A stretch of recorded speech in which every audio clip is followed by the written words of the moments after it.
আসসালামু আলাইকুম। Welcome to my channel cooking with Sadia Sinthi. আজকে ভর্তা প্রেমীদের জন্য সুখবর।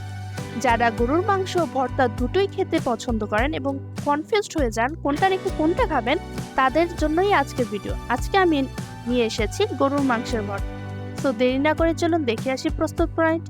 গরুর মাংসের ভর্তার জন্য প্রথমে আমি একটি কড়াইতে 2 টেবিল স্পুন পরিমাণ সরিষার তেল দিয়ে ভালো করে গরম করে নেব। তেলটি গরম হয়ে আসলে এখন এখানে 3টি শুকনো মরিচ মাঝখান থেকে ছিঁড়ে দিয়ে দিব আর দিয়ে দিব 4 কোয়া রসুন। এগুলোকে ভালো করে নেড়ে চেড়ে ভেজে নেব।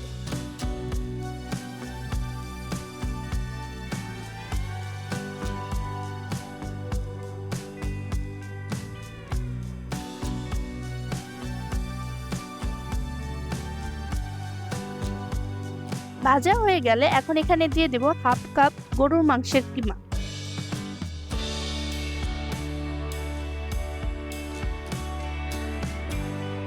এগুলো তো নেড়ে চেড়ে ভেজে নেব।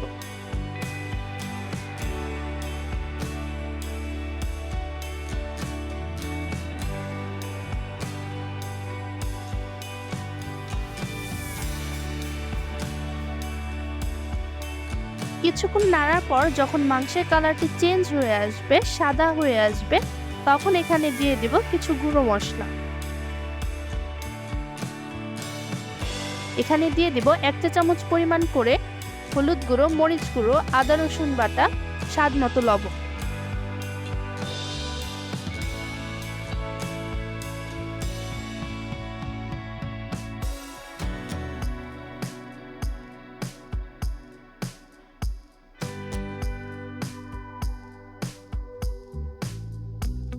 এখন এগুলোকেও ভালো করে নেড়ে চেড়ে ভেজে নিব।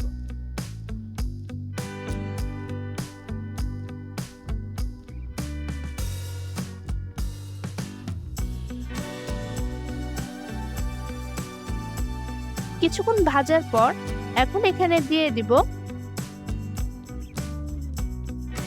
2টি পেঁয়াজ কুচি।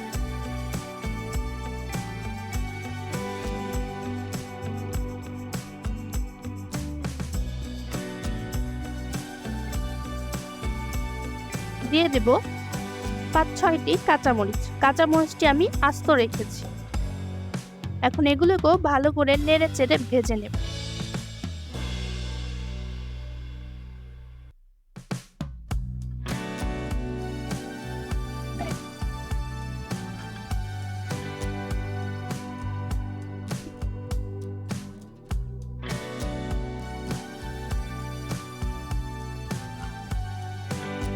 ভাজা হয়ে গেলে এখন এখানে কিছু গরম মশলা অ্যাড করব।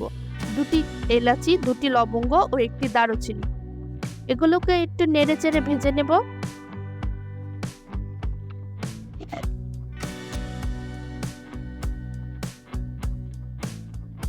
ভাজা হয়ে গেলে এখন এখানে দিয়ে দেব পরিমাণ মতো পানি, যাতে মাংসটি সেদ্ধ হয়ে আসে। আমি এখানে 1 কাপ পরিমাণ পানি ইউজ করেছি। আপনাদের প্রয়োজন মতো পানি ইউজ করে নেবেন। এখন নেড়ে চেড়ে মিশিয়ে ঢাকনা দিয়ে ঢেকে অপেক্ষা করব পানি শুকানো পর্যন্ত।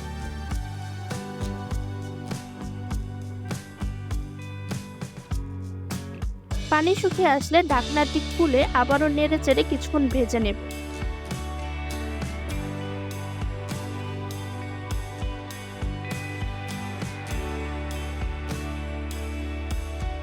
ভাজা হয়ে গেলে এখন এগুলোকে একটি পাত্রে তুলে ঠান্ডা করে নেব।